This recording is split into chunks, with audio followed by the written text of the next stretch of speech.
नमस्कार साथियों, हम पढ़ेंगे राजस्थान की भाषा और साहित्य। RPSC first grade second grade REET के लिए समान रूप से उपयोगी है।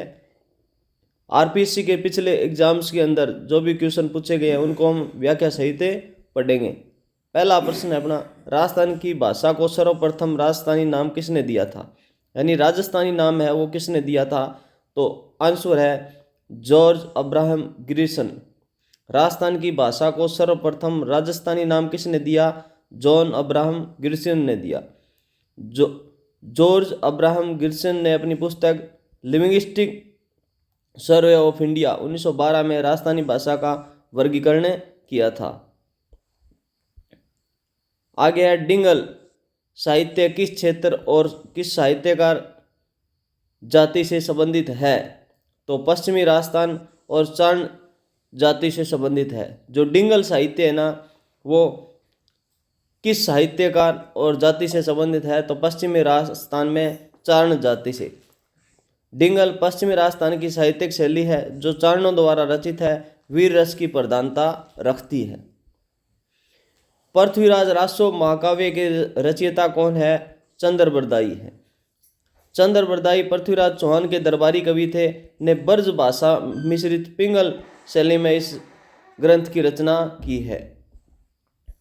मारवाड़ी भाषा की साहित्यिक शैली को क्या कहते हैं जिसमें जैन साहित्य अधिक रचा गया है, तो यह डिंगल है।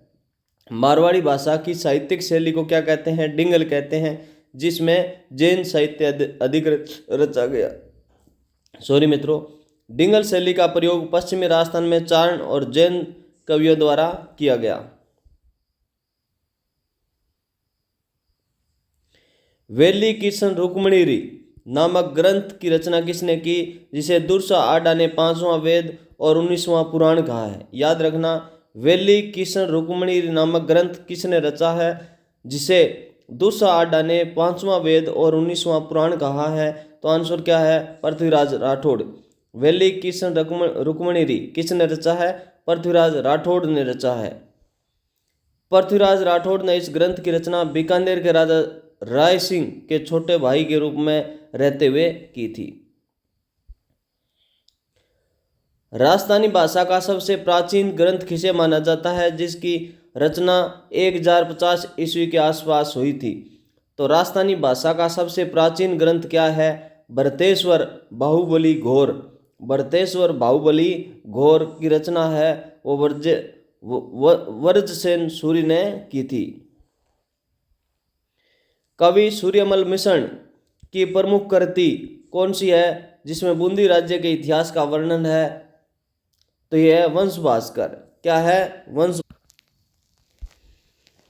वंश भास्कर में बूंदी के इतिहास का वर्णन है। वीर सतसई में 1857 की क्रांति का वर्णन है।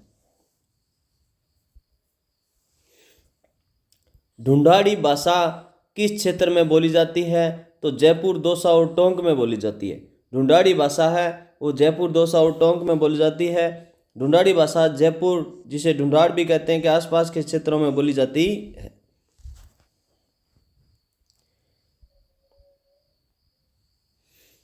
पृथ्वीराज रासो और हमीर महाकाव्य ग्रंथों के रचयिता कौन है।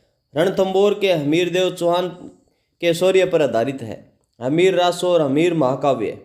तो जोधराज हमीर रासो और नयनचंद्र सूरी हमीर महाकाव्य। याद रखना, जो हमीर रासो है वो किसका है, जोधराज का, और हमीर जो महाकाव्य है ना वो किसका है, नयनचंद्र सूरी का है। जोधराज ने हमीर रासो और नयनचंद्र सूरी ने हमीर महाकाव्य की रचना की थी।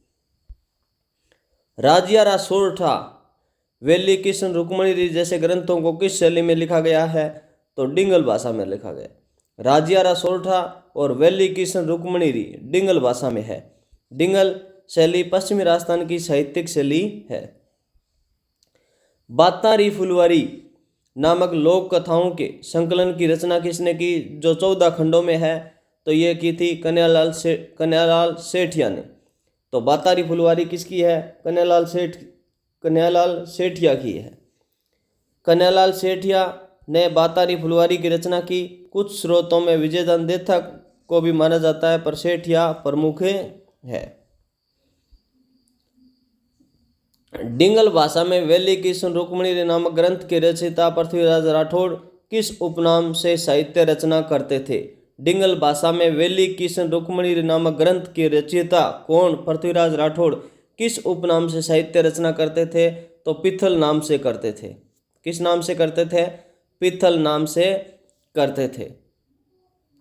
देखो क्या है कि महाराणा प्रताप और पृथ्वीराज है ना, दोनों के लिए पातल और पिथल का प्रयोग किया है, पृथ्वीराज राठौड़ ने किया है ना।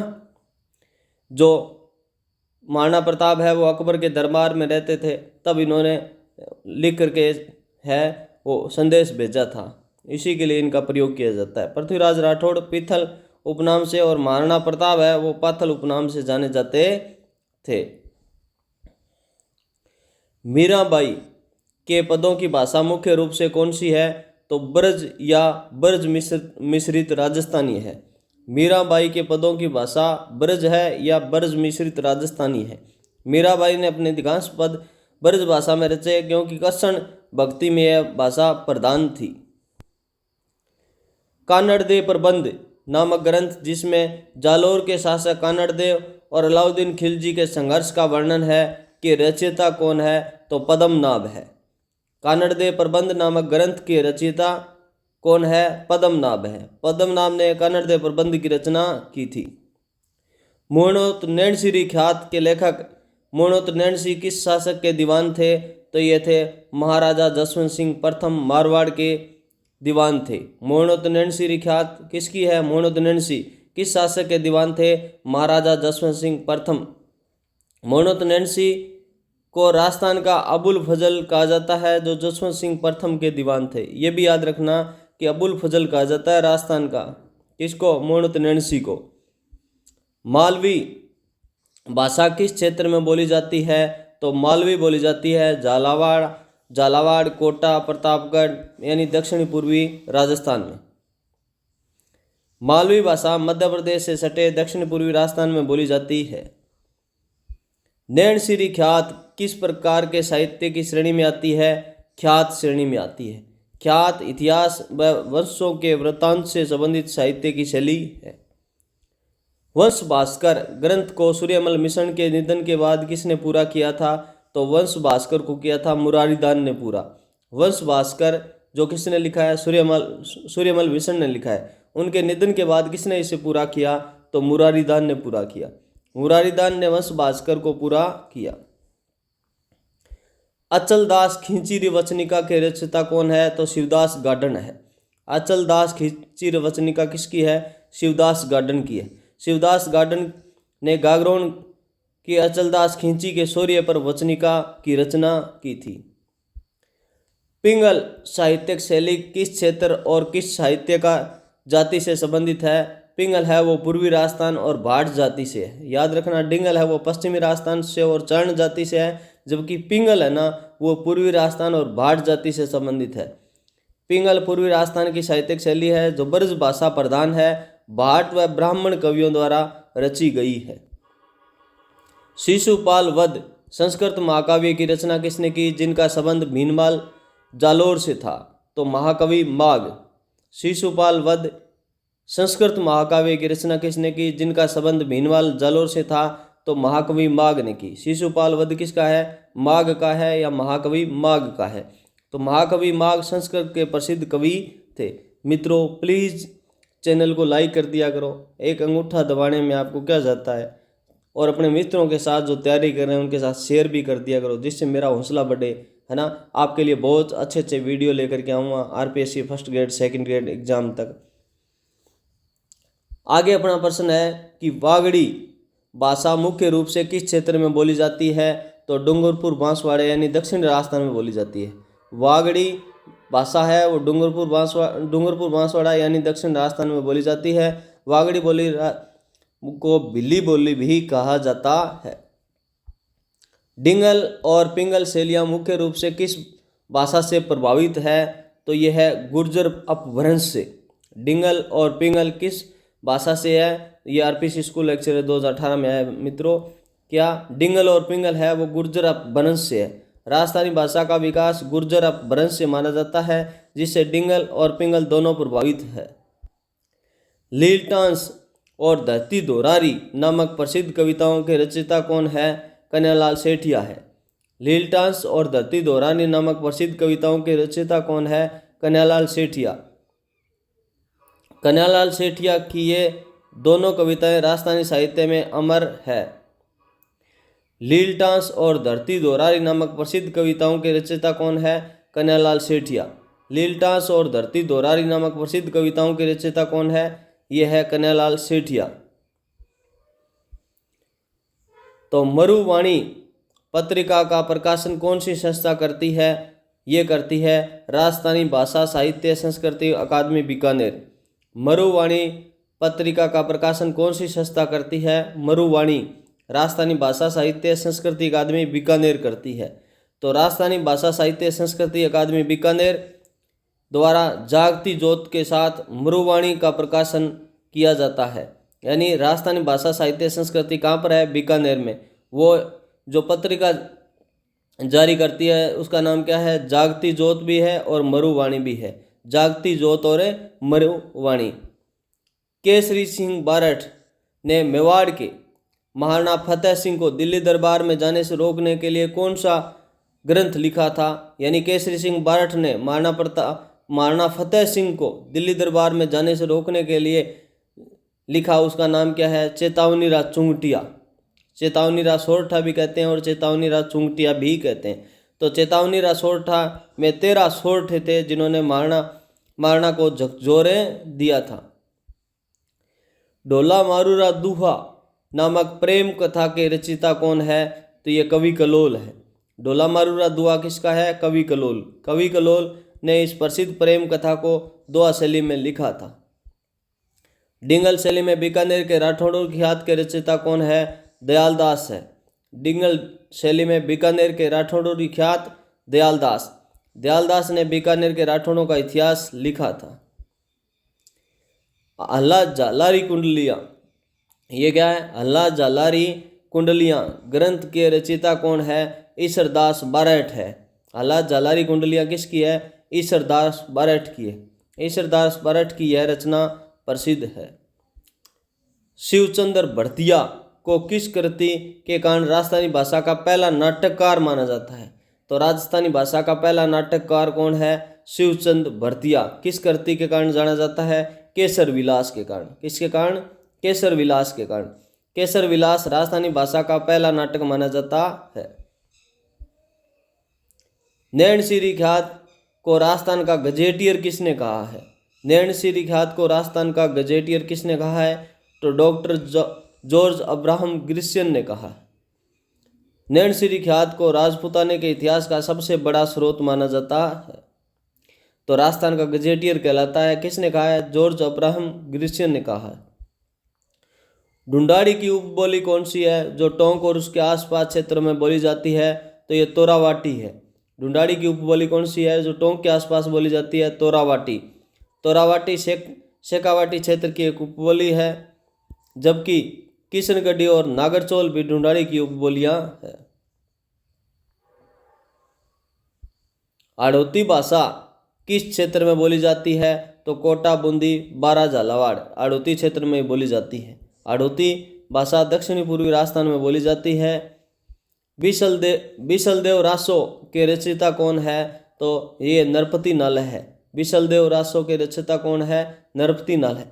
नरपति नाल ने अजमेर के शासक बिसलदेव और रानी राजमती की प्रेम कहानी का वर्णन किया है। राजस्थान साहित्य अकादमी कहाँ स्थित है? उदयपुर में है। राजस्थानी भाषा साहित्य संस्कृति अकादमी बीकानेर में है और राजस्थानी साहित्य अकादमी कहाँ पर है? उदयपुर में। राजस्थान साहित्य अकादमी की स्थापना 1958 में उदयपुर में हुई। राजस्थान प्राच्य विद्या प्रतिष्ठान कहाँ स्थित है? ये जोधपुर में है। राजस्थान प्राच्य विद्या प्रतिष्ठान कहाँ पर है? जोधपुर में। राजस्थान प्राच्य विद्या प्रतिष्ठान की स्थापना 1950 में हुई, जिसका उद्देश्य हस्तलिखित ग्रंथों का संरक्षण करना था। ढोला मारूरा दूहा ग्रंथ की भाषा कौन सी है? तो मारवाड़ी है। ढोला मारूरा दूहा की रचना पश्चिमी राजस्थानी या मारवाड़ी में हुई है। राजस्थानी भाषा की उत्पत्ति किस भाषा से मानी जाती है? तो गुर्जर अपभ्रंश यानी नागर अपभ्रंश से मानी जाती है। राजस्थानी भाषा की उत्पत्ति गुर्जर अपभ्रंश या इसे नागर अपभ्रंश भी कहते हैं। राजस्थानी भाषा का उद्भव गुर्जर अपभ्रंश से माना जाता है। गोडवाड़ी बोली किस क्षेत्र में बोली जाती है? जालोर और सिरोही यानी लूनी नदी के किनारे जालोर और सिरोही की जो बोली है उसे क्या कहते हैं? गोडवाड़ी कहते हैं। ये गोडवाड़ा क्षेत्र है। गोडवाड़ी बोली मारवाड़ी की एक उपबोली है जो लूनी नदी के आसपास के क्षेत्रों में बोली जाती है। राजस्थानी भाषा साहित्य संस्कृति अकादमी कहाँ स्थित है? बीकानेर में है। बीकानेर में स्थित यह अकादमी जागती ज्योत पत्रिका का प्रकाशन करती है। मेवाड़ी बोली किस क्षेत्र में बोली जाती है? उदयपुर, चित्तौड़गढ़ और राजसमंद में बोली जाती है। मेवाड़ी उदयपुर और उसके आसपास के क्षेत्रों में बोली जाती है।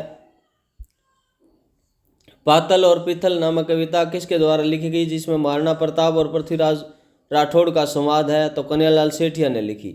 महाराणा प्रताप और पृथ्वीराज राठौड़ का संवाद पातल और पिथल, कन्हैयालाल सेठिया की यह कविता पातल प्रताप और पिथल पृथ्वीराज राठौड़ के बीच संवाद है। राग मंजरी और रागमाला नामक संगीत ग्रंथों की रचना किसने की है? तो पुंडरीक विठल ने की है। राग मंजरी और रागमाला नामक संगीत ग्रंथ है वो पुंडरीक विठल ने राग मंजरी और रागमाला जैसे प्रसिद्ध संगीत ग्रंथों की रचना की। मीठी राजस्थानी के नाम से कौन सी बोली जानी जाती है? मारवाड़ी को सबसे शुद्ध और मीठी राजस्थानी बोली माना जाता है। राजस्थानी भाषा दिवस कब मनाया जाता है? तो 21 फरवरी को मनाया जाता है। राजस्थानी भाषा दिवस 21 फरवरी को अंतर्राष्ट्रीय मातृभाषा दिवस के साथ राजस्थानी भाषा दिवस भी मनाया जाता है। साहित्य अकादमी पुरस्कार प्राप्त कन्हैयालाल सेठिया की कृति कौन सी है? तो ये शब्द है। साहित्य अकादमी पुरस्कार प्राप्त कन्हैयालाल सेठिया की कृति कौन सी है? साहित्य अकादमी पुरस्कार प्राप्त कन्हैयालाल सेठिया की कृति कौन सी है? शब्द है। कन्हैयालाल सेठिया को शब्द नामक काव्य कृति के लिए साहित्य अकादमी पुरस्कार भी मिला है। कन्हैयालाल सेठिया की कृति कौन सी है? शब्द है।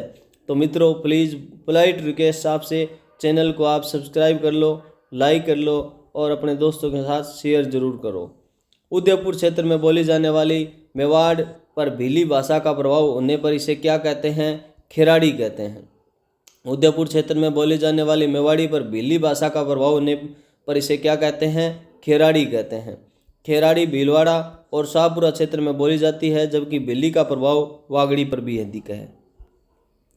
राजस्थानी भाषा का सबसे पुरानी शैली कौन सी है? डिंगल है। डिंगल राजस्थान की सबसे पुरानी साहित्यिक शैली माना जाता है। जैनक द्वारा रचित संस्कृत महाकाव्य कौन सा है जिसमें पृथ्वीराज चौहान का वर्णन है? तो पृथ्वीराज विजय का है। जैनक किसका है? पृथ्वीराज विजय। जैनक का है पृथ्वीराज विजय। पृथ्वीराज विजय एक संस्कृत महाकाव्य है जो जैनक द्वारा रचा गया है। निमाड़ी और सोंदवाड़ी किसकी उपबोलियां हैं? ये है मालवी की। निमाड़ी और सोंदवाड़ी किसकी उपबोलियां हैं? मालवी की। तो निमाड़ी और सोंदवाड़ी दोनों मालवी की उपबोलियां हैं। इस प्रकार मित्रों हम आगे का जो पार्ट है वो नेक्स्ट वीडियो में पढ़ेंगे। प्लीज़ दोस्तों आप अपने दोस्तों के साथ जो तैयारी कर रहे हैं उसके साथ वीडियो को शेयर करो, चैनल को लाइक करो। यदि आपका कोई सुझाव हो तो कमेंट ज़रूर करो। ओके, थैंक यू दोस्तों।